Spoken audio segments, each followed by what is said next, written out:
Donc je vais introduire un petit peu. Vas-y. Donc moi je suis Philippe Romano, le CEO de KBRW. Et l'idée c'était de recevoir Celog sur scène pour essayer d'expliquer comment un logisticien au sein d'un gros groupe fashion avait pu introduire la notion d'OMS, mais dans un contexte extrêmement supply et avec les contextes d'une croissance qui est extrêmement forte, parce que c'est Beaumanoir, on sait que c'est le plus gros racheteur retailer français actuellement, quoi. Bonjour à tous, merci, je suis Laurent Jaravski, comme vous pouvez le lire sur le slide. Je suis le DSI de Celog et l'objectif d'aujourd'hui, c'est de vous faire un retour d'expérience sur le pourquoi, un OMS, dans quel contexte, avec quelle stratégie. On va parler un petit peu fonctionnel, on partira un petit peu aussi sur la technique. Voilà pour l'introduction. Yes. Donc on va enchaîner. Aujourd'hui, les enjeux de la supply, on va avoir beaucoup d'enjeux assez business qui vont tourner autour du nombre de commandes. Donc ça va être une activité qui va être énorme avec un grand volume de commandes. Et aujourd'hui, on opère à peu près pour 30 enseignes de nature complètement différente au sein de Celog. L'objectif pour nous, c'est de répondre à tous les enjeux e-commerce, des différents produits, des différentes activités de nos clients. Et B2B sur... Et B2C et B2B. B2C et B2B. Et c'est ça la complexité de Celog, c'est qu'elle doit gérer toutes ces gammes de flux, quoi. C'est ça. Le réappro de ses magasins, le B2C en e-commerce. Pour toutes les enseignes du groupe et pour aussi des clients externes. Ce que vous pouvez voir sur le slide, j'allais vous demander par applaudissement qui connaît Celog, mais j'ai peur de faire un gros bide, donc on ne va pas faire ça. Et on va continuer sur le slide avec la présentation de Celog. Donc c'est une société dédiée à la supply avec deux dimensions, du transport et du e-commerce. Aujourd'hui, on a 10 sites. L'origine de Celog est pour accompagner la croissance logistique des enseignes du groupe Beaumanoir, qui sont sur le slide de ce que vous voyez, Cache-Cache, Bonobo, Bréal, qui sont nos enseignes historiques, et les différentes acquisitions, on y reviendra si vous avez des questions dessus, récentes, au travers des différentes enseignes textiles. Celog, il faut savoir aussi que Celog ne travaille pas que pour les marques du groupe Beaumanoir, mais il y a aussi un marché externe avec d'autres enseignes qui n'ont pas de lien avec le groupe. Et on peut parler de VP, de Damar, de Eden Park, qui sont des partenaires assez historiques, et d'autres dont on pourra parler également si vous le souhaitez un petit peu plus tard. Je te laisse la parole pour KBR. Yes, je vais faire une petite intro. KBRW, du coup, c'est un éditeur dans le domaine de la supply chain sur des sujets d'order management system et de warehouse management system. Là, on va parler du sujet d'order management system qui est vraiment le principal sujet. On gère des volumes d'affaires extrêmement conséquents en France. Plus de 30,8 milliards.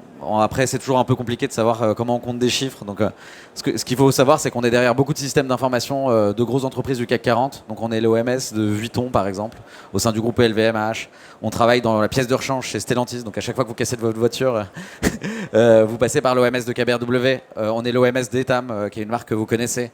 Et de Michelin. Donc à chaque fois qu'il y a une prise de commande de pneus en B2B en France, ça passe aussi par KBRW. Donc c'est juste pour vous donner un petit peu beaucoup de références françaises. Et récemment, on a gagné le compte Orange. Voilà pour les présentations des deux entreprises.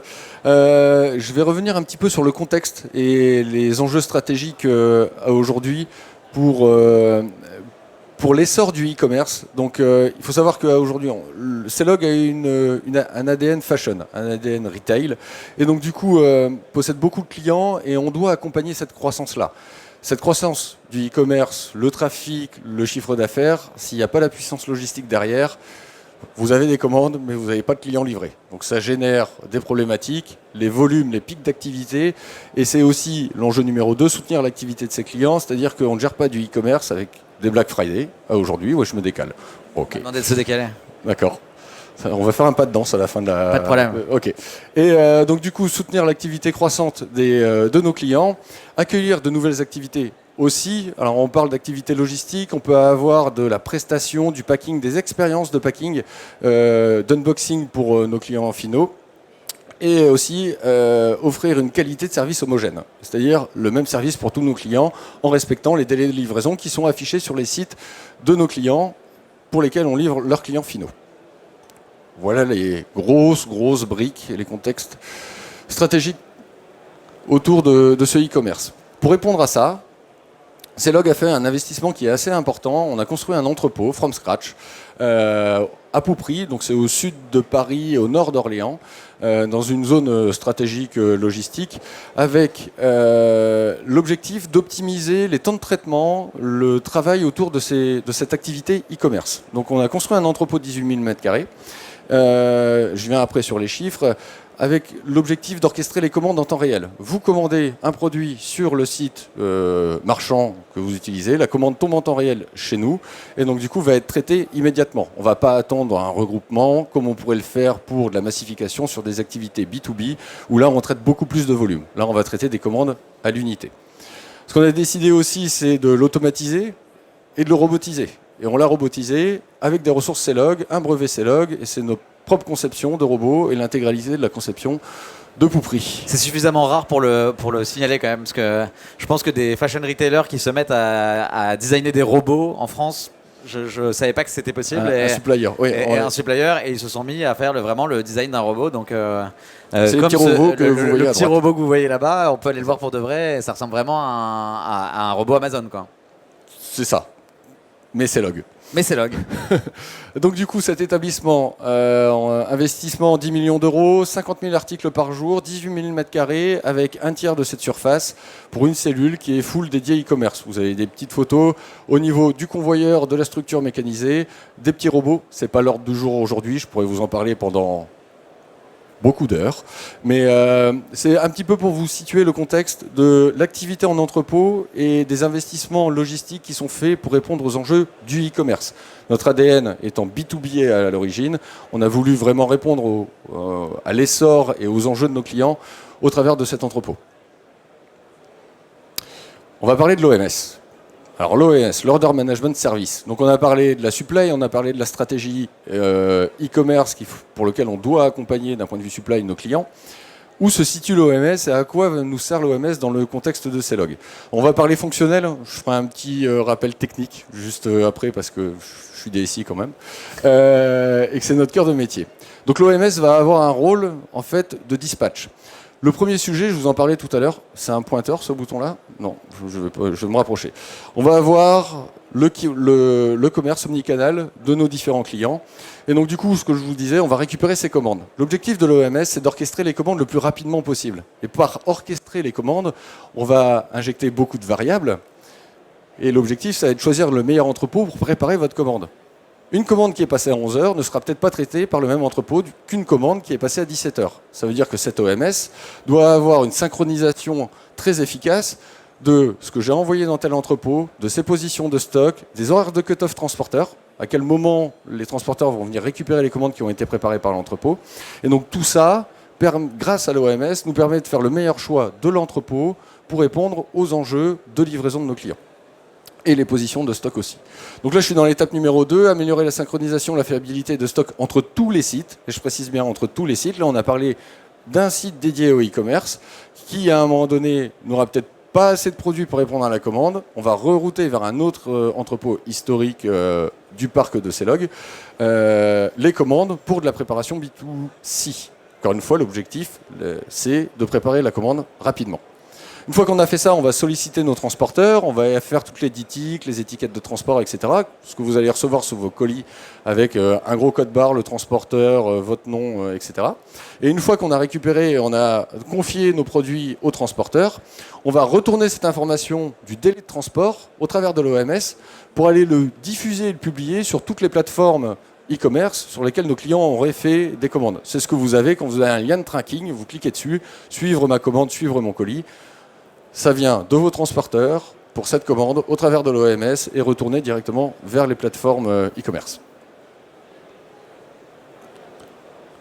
Ce qui était intéressant, je rajoute juste un tout petit point, c'est qu'on fait à la fois du split et du cross-dock. Donc c'est-à-dire que soit on peut splitter la commande et la faire traiter dans deux entrepôts différents, soit on peut dire je demande à un camion de retourner d'un entrepôt vers l'autre pour la préparer. Alors, c'est important. C'est-à-dire qu'aujourd'hui, quand vous commandez peut-être un t-shirt, un pull, il n'y a qu'une position de stock dans les deux entrepôts. À un moment donné, on va préparer un bout de la commande dans le premier entrepôt. Donc il va signaler à l'OMS que la commande est prête, cette partie de commande est prête. Et donc du coup l'objectif c'est d'aller le router vers le deuxième entrepôt qui a la pièce complémentaire pour la commande. Et donc du coup on va router cette commande-là qui a été préparée dans un entrepôt vers un autre entrepôt pour une expédition finale avec un coût de frais de livraison pour le e-commerçant et pas 2. Important aussi, l'OMS nous permet aussi d'équilibrer les stocks. C'est-à-dire qu'aujourd'hui, l'entrepôt que je vous ai présenté Poupri ne reçoit pas de livraison de marchandises en direct de nos fournisseurs. C'est livré dans un de nos entrepôts, B2C, B2B, préparé, paqué, alors pas paqué au sens e-commerce, mais renvoyé à l'entrepôt du site dédié e-commerce pour renflouer ces stocks et ensuite se dire quel est le meilleur entrepôt pour réceptionner la marchandise. D'accord ? C'est vraiment une activité particulière de faire de la réception de marchandises dans un univers B2B et B2C. Donc on a fait le choix de séparer les deux, grâce à l'OMS. Sans OMS, on ne sortait pas de notre entrepôt e-commerce. Vous vous doutez bien de la dépendance technique qu'on va avoir sur tous ces flux, business, stock, etc. Les challenges relevés par l'OMS pour s'intégrer à ce modèle. On est en plein Black Friday. Hein. Là, aujourd'hui, les entrepôts, ça turbine. Quand vous sortez de ces Black Friday, de ces périodes de fête, l'activité n'est pas la même. Donc vous avez des pics à un moment donné, logistiques, et donc du coup, le rôle de l'OMS, il n'est pas en capacité d'orchestrer rapidement la commande, et je parle bien de rapidité d'orchestration. C'est-à-dire que quel que soit le volume, la rapidité d'orchestration doit être la même, parce que la promesse client ne change pas entre une date de Black Friday et une date hors Black Friday. Vous avez toujours des délais de livraison. Donc, et à un moment donné, ça ne doit pas se faire ressentir sur le volume qu'on réceptionne d'un point de vue technique. Des règles métiers spécifiques avec un moteur très flexible, dans le sens où un transporteur ne peut pas passer aujourd'hui à l'heure qu'il est prévu. Et donc du coup, décale son horaire de passage. Il faut que l'OMS prenne l'information et en temps réel recalcule les différentes commandes qu'il va recevoir bientôt pour pouvoir rerouter les commandes dans le bon entrepôt, en prenant en compte ces différentes problématiques. L'intégration de nouvelles marques, on l'a dit tout à l'heure, le groupe Beaumanoir est assez actif sur ce marché-là. Et donc du coup, intégrer une enseigne, on va en parler après, il faut le faire dans un défi record. Et si vous ne prévoyez pas ce genre de briques techniques essentielles à votre flux de production pour l'entrepôt ou informatique, hein, et que vous ne le prévoyez pas à la conception, ça devient un problème d'intégrer de nouvelles enseignes dans toute cet algorithme-là. Donc c'est quelque chose qu'on a pu construire aussi avec KBRW. Un exemple d'intégration de nouvelles enseignes en quelques semaines. Alors là, on a eu un reportage qui est passé il n'y a pas très longtemps justement sur le redressement, renversement qu'on avait réussi à opérer en quelques mois et l'intégration record de l'entrepôt en 8 semaines. C'est-à-dire qu'on quitte l'entrepôt de l'ancien exploitant, on arrive en 8 semaines à ouvrir un entrepôt. Tout n'est pas sec, tout n'est pas propre, mais il s'opère. Et l'OMS est une des briques qu'on peut intégrer assez facilement avec une nouvelle enseigne pour rerouter ses commandes. Le paramétrer. Et après, c'est parti, on envoie toutes les commandes nécessaires vers cet entrepôt. Ça, faut voir ça déjà comme un exploit de l'entreprise Beaumanoir. Ah oui, tout à fait. En général, KBRW a aidé là-dessus, mais déjà, il faut se dire combien d'entreprises arrivent à faire ça en 8 semaines. Je ne sais pas beaucoup, mais en tout cas pour Beaumanoir, je sens qu'ils pour Celog, logiciel du groupe Beaumanoir, c'était quand même un vrai sujet. Quoi. Ah, c'était un vrai sujet, on nous demande beaucoup de réactivité, et si vous ne prévoyez pas ces briques techniques pour intégrer facilement, vous n'y arriverez jamais. Vraiment, c'est quelque chose qu'il faut anticiper. Et puis Board Riders, alors ça c'est pour l'activité du groupe et c'est des défis sur lesquels on est en train de travailler avec l'acquisition de la distribution de différentes marques qui vont vous parler, peut-être moins Board Riders, mais du Quicksilver, Roxy, DC Shoes, Element, Ruka, je ne vais pas tous les faire, mais voilà, l'activité pour vous dire, elle est assez d'intégration de nouvelles enseignes ou de nouveaux entrepôts, il faut réagir vite. Une couche d'exécution flexible à l'épreuve du temps. Alors, on va orchestrer des commandes avec la capacité d'exécution, le délai, le coût du transport aussi maintenant rentre dans ces paramètres de décision pour savoir quel est l'entrepôt qui prépare la commande et quel est le meilleur entrepôt, avec de l'optimisation de la stratégie et de l'exécution, c'est-à-dire on peut surveiller, on peut refaire l'histoire des décisions que l'OMS a prises, et puis de challenger ces décisions-là et de revenir éventuellement dessus pour améliorer les décisions qu'il prend en gros sur cette orchestration. On en parlait aussi de la configuration des règles de manière fiable et flexible. Quand on veut aller optimiser les décisions, si à chaque fois vous devez faire 6 mois de projet pour une règle, c'est problématique, vous n'allez pas pouvoir réagir assez rapidement. Le rééquilibrage des stocks, je vous en reparlais juste avant, je vous ai spoilé un petit peu la présentation, mais le rééquilibrage de stock essentiel, c'est-à-dire que vous avez une activité Black Friday e-commerce actuellement à Poupri qui tourne du feu de Dieu. Demain, tous les produits sont partis. Si on veut récupérer des produits en stock dans cet entrepôt pour exécuter les commandes dans un délai record, il faut ramener du stock. C'est l'OMS qui va définir qu'à un moment donné, l'entrepôt dédié e-commerce n'a plus ces références-là et va pousser la demande de préparation des autres entrepôts pour l'expédier cette nuit et réceptionner demain matin les produits pour récupérer les commandes qui tomberont jeudi et les préparer directement dans cet entrepôt. Ça va ? Voilà. Petite touche technique. Je vais le faire avec vous. On va partir en bas à droite. On a notre RP client, notre site e-commerce où on va récupérer les commandes. L'OMS va venir orchestrer tout ça et va exécuter la commande vers le WMS. Alors, je ne sais pas si ça parle à tout le monde, le WMS, c'est le logiciel qui va organiser la productivité en entrepôt. Organiser les tournées, les sessions de picking, etc. On envoie ça au WMS et quand on va commencer la préparation, on va pouvoir informer l'OMS qu'on démarre la préparation. On va mettre à jour le stock de l'entrepôt, vu que vous avez pris ces pièces-là, elles ne sont plus disponibles ni à la vente, qu'il faut remonter côté e-commerce, mais non plus pour les prochaines commandes que vous devrez préparer. Une fois que ça s'est fait, on a remonté l'information du WMS vers l'OMS sur la nouvelle position de stock pour ces produits. On va éventuellement lui demander d'aller solliciter un autre entrepôt pour ramener les pièces qui ont été prélevées pour cette commande directement. Et ensuite, on va traiter notre organisation de transport avec le TMS qui va remonter dans l'OMS et qui va agréger tout ça pour remonter des ATP, j'avais oublié la traduction, donc des estimations de date de livraison, de délai de préparation pour donner de plus en plus de la visibilité au client final. Comme on l'est tous, on aime bien savoir où on est notre colis et dans combien de temps on va le recevoir. Voilà à peu près le rôle de l'OMS qui est central dans le dispatch de toutes les commandes. Là, on parle beaucoup de B2C, mais qui fait également le B2B. Voilà. Ah, c'est moi qui l'ai avec le monde. Pardon. Je me suis senti seul 2 secondes. La roadmap. On parle de l'OMS, de ses capacités, de la stratégie e-commerce, etc. On a démarré le projet avec KBRW en décembre 2019. Covid. On met en prod en février 2021 pour le B2C, le B2B cache-cache. Et ensuite, on enchaîne. Et c'est là où je vous l'ai dit qu'on avait prévu l'intégration de ces nouvelles commandes dans 2 dimensions. Une activité pour un cache-cache B2C et des règles différentes du B2C au B2B et des règles pour le B2B dédiées pour cache-cache. Et ensuite, on a généralisé toutes ces implémentations-là assez rapidement. Je vais vous parler de la stabilité de l'applicatif après.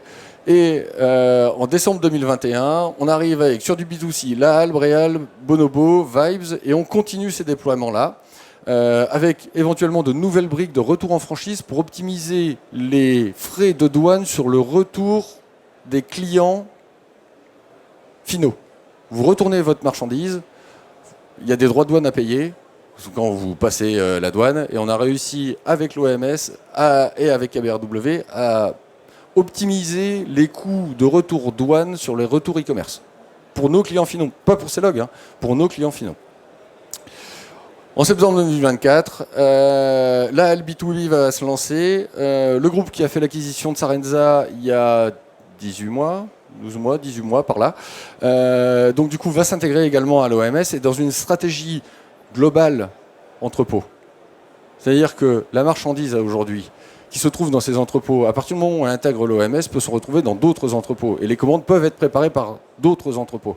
Que ce soit pour l'entrepôt primaire, maître, pour la préparation de ces commandes, mais aussi de prendre en débord d'autres entrepôts pour préparer les commandes si on a une rupture de stock, si on a un problème avec le transporteur. L'objectif encore, c'est de délivrer... Bonjour. L'objectif, c'est de délivrer les commandes pour nos clients finaux en ayant le moins d'impact opérationnel possible. Pourquoi KBRW ?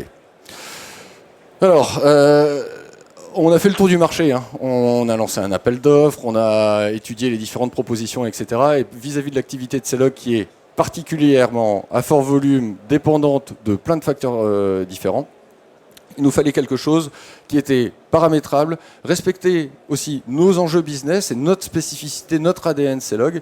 Et aujourd'hui, sur le marché, on a trouvé personne. Donc on cherchait une double compétence business, et c'est quelque chose que je dois dire juste après. Ah non, elle est là, en 3. Une double compétence business entre la compréhension de problématiques logistiques et l'implémentation technique avec des enjeux de pic d'activité et de délai de réactivité. Vous avez 1 million de commandes qui tombent, l'orchestration se fait en quelques secondes. Vous avez une commande qui tombe, l'orchestration se fait en quelques secondes. Il n'y a pas de sujet. Et il n'y a pas de sujet. Et c'est aussi une des raisons du pourquoi on a choisi KBRW. Une capacité à gérer les nouvelles briques fonctionnelles et des règles ultra configurables, je vous l'ai dit, avec l'activité. Et tout ça a poussé les raisons à ce que KBRW devienne un partenaire de CELOG dans cette dimension OMS. Quand vous avez quelque chose qui est stable à 99%, et quand je vous dis 99%, c'est pas sur une journée, ça c'est une stat sur une année. C'est-à-dire que la stabilité de l'applicatif et son rôle au sein de l'environnement de production de CELOG qui dépend de son activité et du chiffre d'affaires et de la satisfaction de nos clients, on ne peut pas se louper en tant qu'entreprise 3PL et supplier. Et donc du coup, aujourd'hui, on a 99% des commandes qui sont orchestrées. 0,7, on n'a pas voulu mettre la virgule. Les 0,3%, c'est les mises à jour et les différentes montées de version. Avec plus de 6400 commandes par heure, avec des entrepôts qui peuvent ouvrir en 3.8, en 2.8, avec des shifts différents. Et donc tout ça à prendre en compte. Et donc ça travaille 24-24, 7 jours sur 7. La gestion du e-commerce et du B2B dans une seule solution. À un moment donné, quand vous gérez un SI assez vaste en applicatif, plus vous réduisez le nombre d'interlocuteurs autour des applicatifs centraux de votre production, plus vite les délais de résolution sont mis en place. C'est-à-dire que vous avez un bug bloquant, vous ne vous adressez pas à 5 fournisseurs différents. Vous avez un bug bloquant, aujourd'hui je m'adresse à KBRW. Il n'y en a pas en fait de bug bloquant. Donc je ne se parle pas sur les bugs bloquants. Je viens de répondre moi-même à la question, mais c'est de se dire qu'à un moment donné, vous avez un interlocuteur unique. Vous avez un problème, vous avez une question, que ce soit sur toute l'orchestration des flux, les équilibrages de stock, etc. On a un problème d'analyse, on a une instabilité, on détecte un ralentissement, on contacte KBRW. C'est un fournisseur, un partenaire. C'est pas 5 qui vont se rejeter la balle entre différents prestataires et qui vont vous dire, ça c'est vraiment un point de vue client, et qui vont dire non c'est pas de ma faute, on a analysé, non c'est pas de ma faute. Dans tous les cas, si la commande n'est pas servie, c'est CELOG qui prend. Voilà. Je ne sais pas où j'en suis côté timing, c'était mon défi de faire moins de 30 minutes. On est aux questions normalement. Et alors, on arrive aux questions. Alors je ne sais pas si vous avez des questions, s'il y a des acronymes qui vous ont pas parlé durant la présentation. Faites feu. Non ? C'est plutôt clair. Alors, on est trop en avance. Si, on a une question, madame. J'y vais. Ok. J'avais une question un peu annexe, mais je sais que vous avez déployé la RFID. J'écoute l'enceinte, c'est pour ça. Vous m'entendez là ? Oui, je vous entends. Oui. Vous avez déployé la RFID dans vos entrepôts. Je voulais juste savoir où vous en étiez en fait. Ah bon, on l'a déployé, ça fait... Oui, ça fait déjà quelques années, je sais. Mais ça concerne aussi les marques partenaires ? Alors là, on va être tributaire. Sur les marques partenaires, c'est une autre dimension. C'est-à-dire que sur des clients partenaires, non groupe Beaumanoir, on est tributaire de la politique aussi de ce client sur la dimension RFID. Ce que je peux vous expliquer dans les grandes lignes, c'est une question annexe, mais qui peut s'en rapprocher, c'est-à-dire que le Poupri, le hub digital, ici, toute cette structure-là prend en compte la RFID. C'est-à-dire que quand on reçoit de la marchandise de d'autres entrepôts, on ne compte pas les pièces. Des entrepôts CELOG avec des articles RFID, on fait passer ça dans un portique RFID et il nous dit si le résultat constaté est l'équivalent de celui qui est attendu, en temps réel. Parce que tous les convoyeurs que vous voyez là, ils vont vite. Donc pour prendre la décision on tombe sur nos pieds par rapport à ce qu'on attend dans le bac, dans la réception, on a un tunnel RFID dans ce site-là qui nous répond en temps réel vers le WMS et lui qui va prendre la décision et donner l'information au convoyeur de le bac n'est pas correct, on le dévoie et on va rectifier les positions de stock. Sur les marques partenaires, il y en a peu ou pas, mais on serait prêt à les intégrer dans le sens où, encore une fois, on a déployé ça pour les marques du groupe et à partir du moment où les pièces qu'on réceptionne sont RFID et qu'on récupère le code RFID, on peut l'exploiter. Tout le système est prévu pour. Est-ce qu'aujourd'hui, vous prenez en compte le score RSE pour les arbitrages sur les routes et les allocations de commandes ? Il marche ton micro ? Oui, d'accord. Alors je vais prendre 2 micros maintenant. Hop, merci. La dimension RSE, c'est pas au travers de l'OMS, où je dis peut-être une bêtise si on a sorti une dernière mise à jour, mais je pense pas. La dimension RSE, on va la traiter plutôt sur le transport du vide. Et ça, c'est des sujets sur lesquels on avance fortement, c'est-à-dire que transporter du vide, autant pour vos clients que pour nous, 3PL, on perd de l'argent. Donc dans cette dimension RSE, il y a des objectifs également de productivité à aller chercher. Donc on va réduire les volumes de vide, on va maîtriser notre empreinte carbone aussi, et on a... Alors, j'ai pas les certifications RSE qui sont en cours, mais on a une grosse démarche RSE, accompagnée et sponsorisée par le groupe Beaumanoir aussi, qui est dans tout cet univers textile et donc du coup RSE.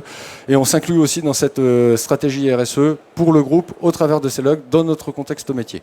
Je vous cite un exemple, on fait aussi beaucoup d'affrètement, de transport maritime, etc. On mesure toute cette empreinte carbone vis-à-vis de l'activité des enseignes et on fait un bilan carbone tous les ans avec le groupe Beaumanoir et aussi dédié à l'activité CELOG. Voilà. Mais ça pourrait être une très belle idée de prendre des décisions en fonction de l'empreinte carbone de nos transporteurs. Il faut voir l'impact des clients. Je réfléchis à voix haute, pardon.